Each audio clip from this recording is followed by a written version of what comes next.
हुकूमत ने फिस्तायत की तमाम हदें पार कर दी। मुल्क को बर्मा और शुमाली कोरिया बना दिया। ऐसा लग रहा है मुल्क पर नाजियों की हुकूमत है। पीटीआई रहनुमा फवाद चौधरी और असद उमर फट पड़े। कहा, मार्शल लॉ में भी चादर और चार दीवारी का तकद्दुस पामाल नहीं हुआ। आलमी बिरादरी को भी पाकिस्तान के हालात पर तशवीश है। ये दोबारा पाकिस्तान को फैटफ की लिस्ट में शामिल कराएंगे। सदर मुमलिकत ने शहबाज शरीफ को आइन पर अमल दरामद के लिए कहा। उनके जवाब से वाज़े हो चुका कि उन्हें सिसिलियन माफिया कहना बिल्कुल दुरुस्त है। इस हुकूमत के जो फस्ताई हथकंडे हैं, जो जुल्म, जो जबर इस वक्त हम देख रहे हैं, उसकी कोई मिसाल पाकिस्तान की तारीख में नहीं मिलती। तरीन मार्शल लॉ में ये नहीं हुआ कि रातों को जाके चादर चार दीवारी को पामाल किया जाए। ये मुल्क को हमने क्या बना दिया है? ये तो बर्मा, नॉर्थ कोरिया और इस तरह के मुल्कों को जो हम समझते थे, यूं लग रहा है कि नातजी जो है वो पाकिस्तान के ऊपर हुक्मरानी कर रहे हैं और हम सब जो हैं इनके लिए कोई हैसियत औकात ही नहीं है। ना अवाम के, शहरियों के बुनियादी हकूक़ की कोई गुंजाइश है। फिर तो जिसके पास ताकत है उसकी मर्जी है कि वो किसके साथ क्या करना चाहे और क्या ना करना चाहे।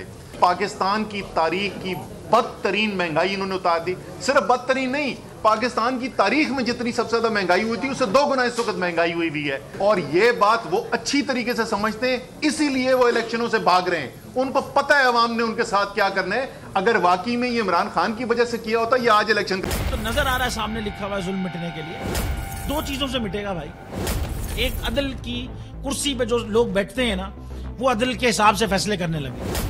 दूसरा, कौम निकल खड़ी उस जुल्म के खिलाफ, तो जुल्म खत्म हो जाएगा। या इन दोनों में से कोई एक चीज हो जाए या दोनों हो जाए। अगर 420 का मुकदमा था, उस वक्त अदलिया में जो लोग बैठे हुए केस देख रहे थे वो पूछते ना, यार चीट हुआ कौन है? जब उनको दिखता कोई चीट नहीं हुआ, केस खत्म कर देते। तो जालिम जुल्म कर ही नहीं पाता। 9 जजेस ने नोट बिफोर किया मेरे केस को, यार 1.5 साल चला। शख्सी जमानत का केस, सेम केस इस्लामाबाद में कर दिया। एक ही इल्जाम पे 2 केस हो नहीं सकते भाई। मतलब 60 दिन का वक्त होता है। 102 दिन के बाद मैं जीत गया, केस बरी हो गया।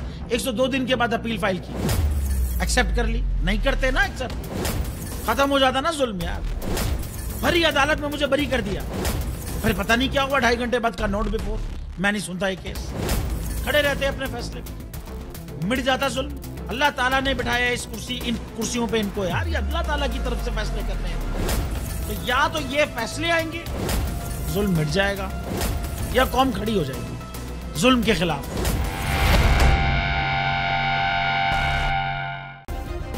सब्सक्राइब करें और बेल दबाएं ताकि कोई खबर रह न जाए।